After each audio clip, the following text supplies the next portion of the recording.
श्री स्वामी समर्थ. नमस्कार सर्वांना. स्वागत आहे तुमचे श्री स्वामी समर्थ कृपा या माझ्या यूट्यूब चॅनलवर.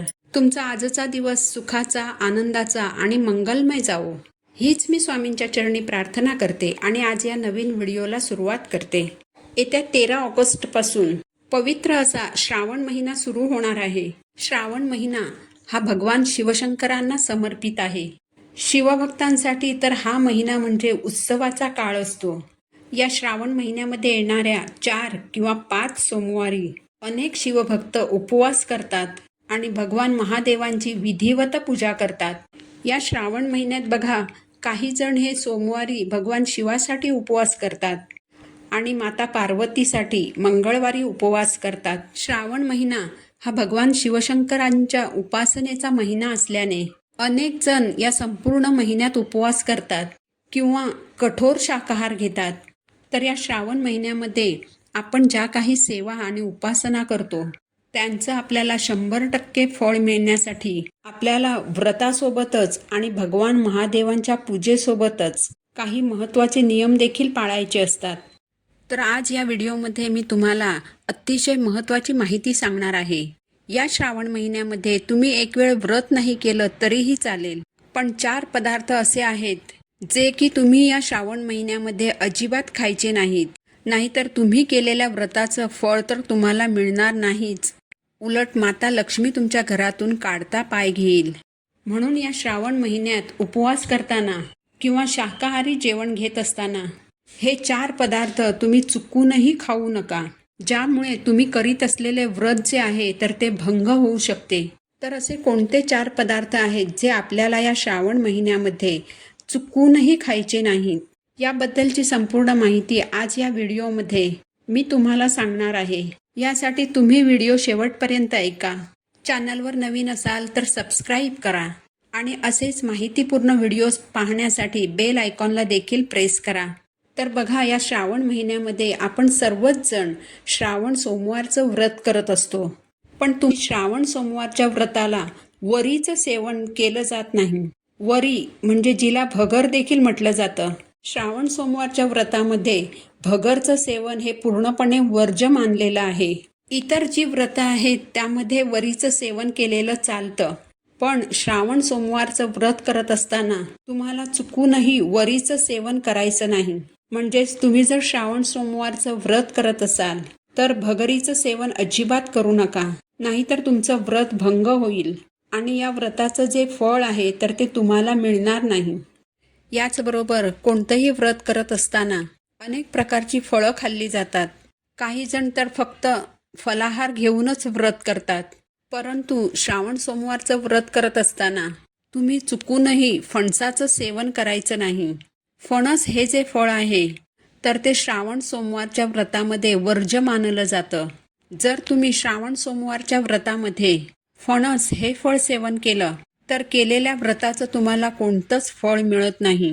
म्हणून जे कोणी श्रावण सोमवारचं व्रत करणार आहेत तर त्यांनी भगर म्हणजेच वरी आणि फणस हे 2 पदार्थ जे आहेत तर ते या व्रतामध्ये चुकूनही खायचे नाहीत. यानंतरचे जे 2 पदार्थ आहेत ते म्हणजे कांदा आणि लसूण. श्रावण महिन्यामध्ये कांदा आणि लसूण याचं सेवन पूर्णपणे वर्ज्य मानलं जातं, कारण हे 2 पदार्थ तामसिक अन्नामध्ये मोडले जातात. कांदा आणि लसूण हे राहू आणि केतूचे प्रतीक मानलं जातं. श्रावण हा अत्यंत पवित्र आणि शुभ महिना मानला जातो. या महिन्यात आपण ज्या काही सेवा आणि उपासना करतो तर त्या करत असताना आपलं शरीरही पवित्र असणं आवश्यक आहे. म्हणून या पवित्र श्रावणामध्ये कांदा आणि लसूण हे जे 2 तामसिक पदार्थ आहेत तर ते आपल्याला आपल्या भोजनातून वर्ज्य करायचे आहेत. जर तुम्हाला संपूर्ण श्रावण महिनाभर कांदा आणि लसूण सोडणं शक्य नसेल तर किमान श्रावण सोमवारी तरी कांदा आणि लसूण यांचं सेवन करू नका. श्रावण सोमवारी तुम्ही जे काही जेवण बनवाल तर ते जेवण बनवताना त्यात तुम्हाला या 2 भाज्यांचा समावेश हा अजिबात करायचा नाही. यानंतरचं अत्यंत महत्त्वाचं म्हणजे या श्रावण महिन्यामध्ये तुम्हाला मांसाहार हा अजिबात करायचा नाही. मांसाहार आपल्याला पूर्णपणे वर्ज्य करायचा आहे. या संपूर्ण श्रावण महिन्यामध्ये घरामध्ये तर मांसाहार करायचा नाहीच, त्याचबरोबर बाहेर जाऊन देखील आपल्याला अजिबात मांसाहार करायचा नाही.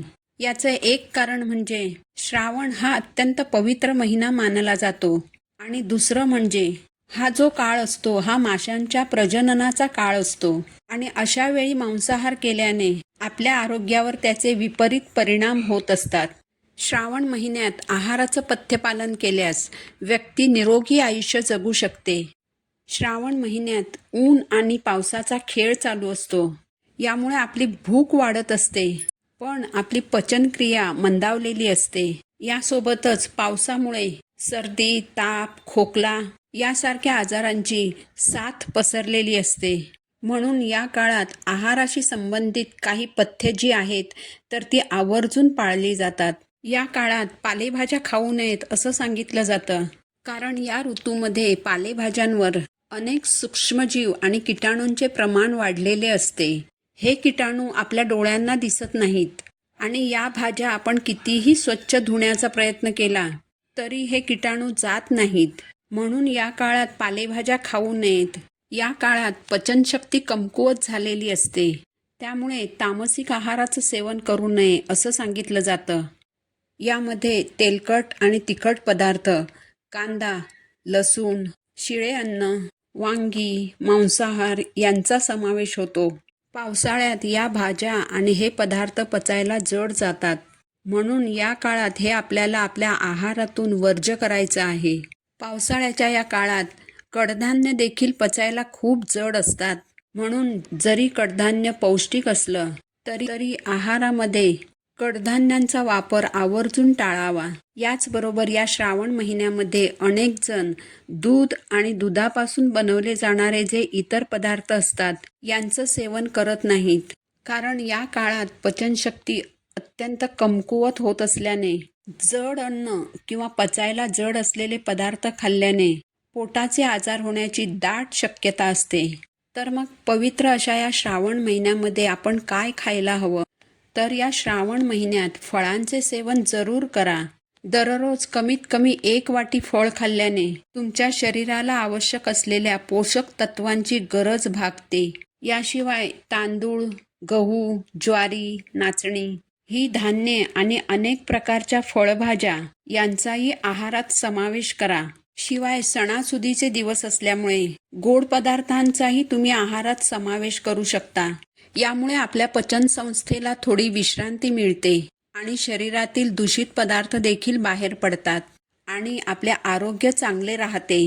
म्हणून जर तुम्ही या श्रावण महिन्यामध्ये या सर्व नियमांचं पालन केलं तर तुम्ही दिवसभर उत्साही राहू शकता आणि निरोगी जीवन जगू शकता.